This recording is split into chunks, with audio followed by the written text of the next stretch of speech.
Hello students. आज 6 मई 2020 मैं आज आप लोगों को नया चैप्टर त्रिकोणमिति प्रारंभ कर रहा हूं। बच्चों, सबसे पहले त्रिकोणमिति का परिचय मैंने कुछ स्लाइड्स बनाई हैं आपके ये समझने के लिए, तो आप मुझे ज़रूर बताइए कैसी लगी आपको ये, और इससे आपको कुछ सीखने को मिला या नहीं। तो पहली स्लाइड में जो है त्रिकोणमिति का परिचय, इंट्रोडक्शन टू ट्रिग्नोमेट्री। बच्चों, त्रिकोणमिति को अगर हम तोड़ के लिखें, दो भाग इसके करते हैं, तो यह आ रहा है त्रिकोण प्लस मिति, माने तीन कोणों वाली आकृति का मापन।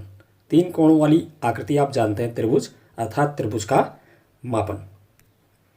अब बच्चों, त्रिकोणमिति की डेफिनेशन, त्रिकोणमिति की परिभाषा क्या है आप जानते हैं।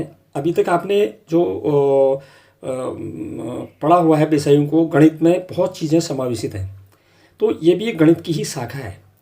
त्रिकोणमिति गणित विषय की एक ऐसी शाखा है जिसमें त्रिभुज की भुजाओं और कोणों के पारस्परिक संबंधों का अध्ययन किया जाता है। त्रिकोणमिति अनुपात की बात आती है बच्चों। जब हम यहाँ प्रश्नों को हल करेंगे तो हमें त्रिकोणमिति अनुपातों की आवश्यकता होती है। त्रिकोणमिति अनुपात या ट्रिग्नोमेट्रिक रेशियोज क्या होते हैं? किसी समकोण त्रिभुज की किन्हीं दो भुजाओं के अनुपात को हम त्रिकोणमिति अनुपात कहते हैं।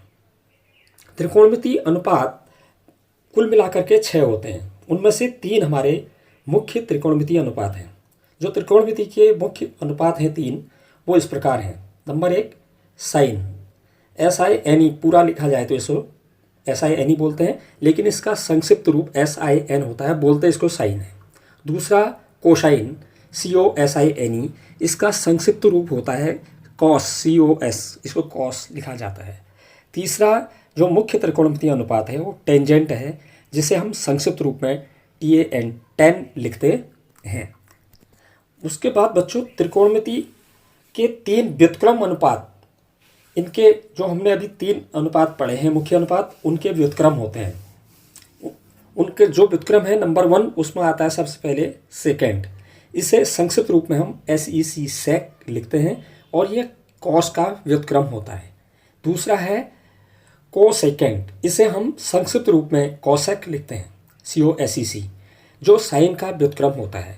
और जो तीसरा है बच्चों, वह है कोटेंजेंट, इसे हम संक्षिप्त रूप में या छोटे रूप में कॉट, COT कॉट लिखते हैं, यह टेन का व्युत्क्रम होता है।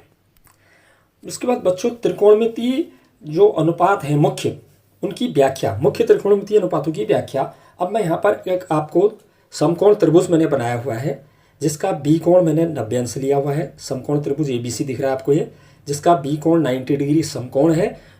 समकोण के सामने की जो सबसे बड़ी भुजा होती है समकोण त्रिभुज में, उसे हम कर्ण कहते हैं। तो यहाँ पर कोण भी जो समकोण है उसके सामने की सबसे बड़ी भुजा हमारी AC है, तो वो हमारा कर्ण है AC। कोण A की सम्मुख भुजा, अब जो कोण A की बात कर रहे हैं हम, तो कोण A के सामने की जो भुजा है वो BC है। कोण A की संलग्न भुजा, जिस भुजा पर यह कोण A बना हुआ है, वो संलग्न भुजा है AB। तो साइन A जब हम निकालते हैं बच्चों, ये हम अनुपात लेते हैं सम्मुख भुजा का और कर्ण का। तो यहाँ पर हम साइन A का मान निकाल रहे हैं, तो कोण A की सम्मुख भुजा बट्टे कर्ण, ऐसे निकालेंगे। अगर हम साइन C की बात करते, C कोण की बात करते, तो साइन C बराबर होता कोण C की सम्मुख भुजा बट्टे कर्ण। ऐसी कॉस ए में सम्मुख भुजा की जगह संलग्न भुजा लिया जाता है। कॉस A बराबर कोण A की संलग्न भुजा बट्टे कर्ण। अगर हम कॉस C की बात करते, तो कॉस C की संलग्न भुजा बट्टे कर्ण आता।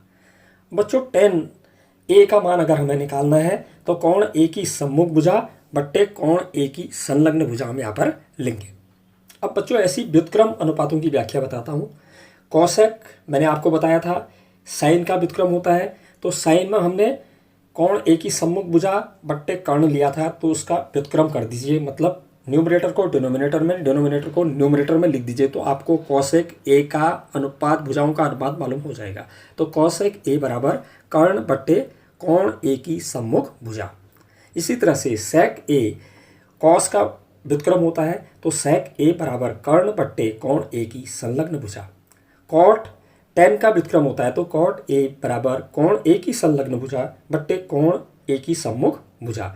तो बच्चों, जो मैंने पहली वाली स्लाइड में एक त्रिभुज, समकोण त्रिभुज ABC बनाया था, उसमें जो हमने शीर्ष A B C लिए थे, उनके आधार पर जो भुजाएं थी ए बी, बी सी, ए सी, उनके आधार पर अगर हम लिखें इनको तो साइन ए बराबर B C upon A C, cos A बराबर A B upon A C, tan A बराबर B C upon A B. इसी तरह से व्युत्क्रम अनुपातों को लिखें, अगर व्युत्क्रम अनुपातों में के लिए भुजाओं का अनुपात लिखें तो कॉसेक ए बराबर A C upon B C, sec A बराबर A C upon A B और कॉट ए बराबर A B upon B C.